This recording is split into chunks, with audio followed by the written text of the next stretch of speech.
Shalom, kami mahasiswa-mahasiswi Institut Agama Kristen Negeri Tarutung, Fakultas Ilmu Teologi, Jurusan Teologi, semester 4.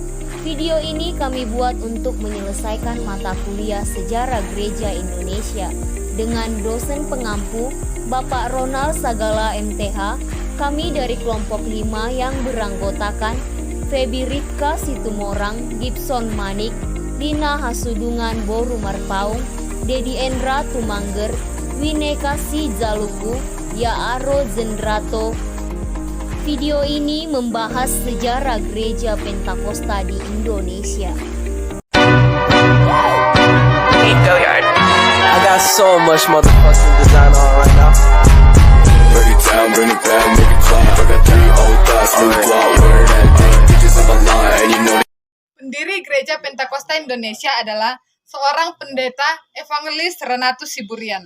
Pendeta Siburian adalah satu-satunya pelopor gerakan Pentakosta yang paling sukses dan pertama di daerah Tapanuli Utara, khususnya di Sumatera Utara. Perjuangannya menyebarkan Injil dari hanya seorang tamatan sekolah Alkitab yang bersaksi dari rumah ke rumah, dari dusun ke dusun, dan dia mendapat berkat dari Tuhan, menjadi ratusan ribu orang yang diselamatkan, dan puluhan organisasi gereja aliran Roh Kudus yang merdeka di Sumatera Utara. Tahun 1938, Pendeta Siburian menginjili dan membuka gereja di Brastagi.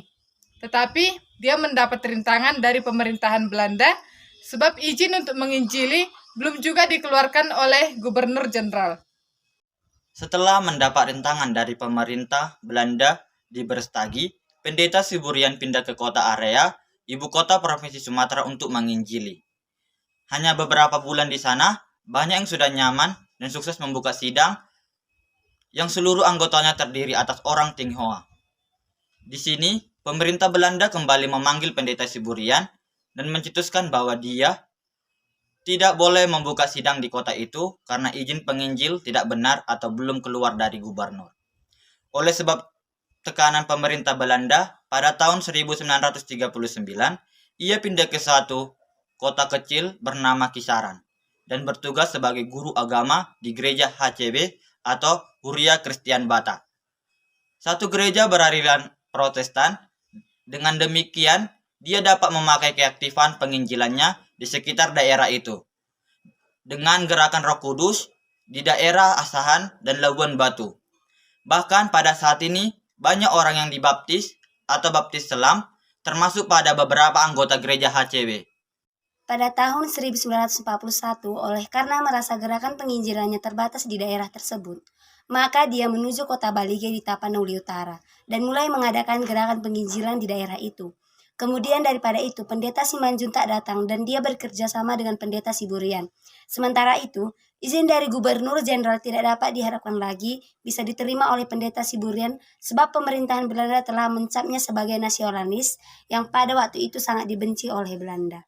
Pada tahun 1942, Pendeta Siburian membentuk suatu organisasi keagamaan yang dinamakan Gereja Pentakosta Tanah Batak Tapanuli. Organisasi gereja ini adalah independen, tidak bervariasi dengan organisasi lain. Ada yang beranggapan bahwa gereja ini berinduk kepada GPDI. Tetapi hal ini tidak benar sebab gereja yang dibentuk ini tidak pernah mendaftarkan diri kepada organisasi lain. Ketuanya pun pada waktu pendiri organisasi gereja itu adalah Pendeta Renatus Siburian. Organisasi gereja Pentakosta ini pertama kali didirikan di Paranginan, di Tapanuli Utara.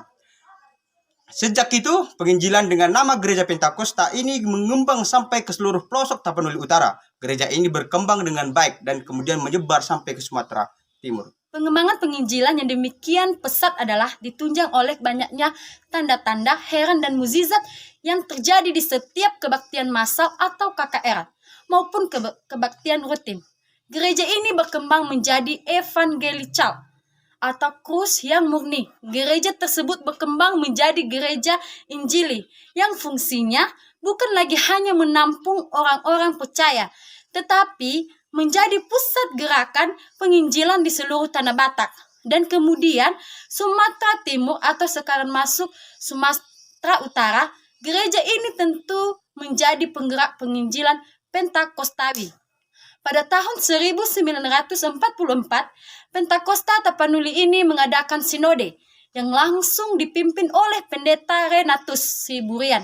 Melihat perkembangan yang sudah melebar sampai luar Tapanuli, maka di sinode ini diputuskan untuk mengganti nama gereja menjadi Gereja Pentakosta Sumatera Utara.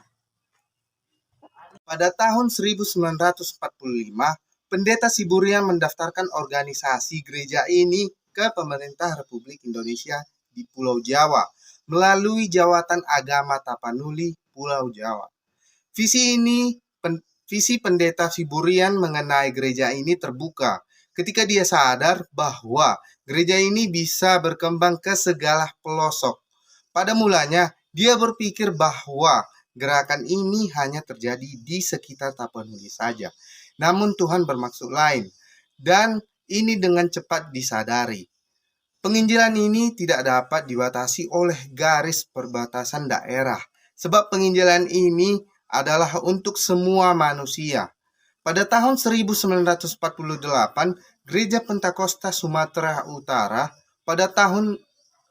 mengadakan sinode yang dipimpin oleh Pendeta F.R. Siburian yang diadakan di Kota Balige, Tapanuli Utara, dan juga memutuskan nama Gereja Pentakosta Sumatera Utara menjadi Gereja Pentakosta Indonesia yang dipakai sampai sekarang. Pada tahun 1950, Pendeta Siburian sebagai ketua gereja ini kembali mendaftarkan organisasi gereja ini ke pemerintah Republik Indonesia di Jakarta dan mendapat surat pengukuhan dari Menteri Kehakiman dan Kementerian Agama di Jakarta.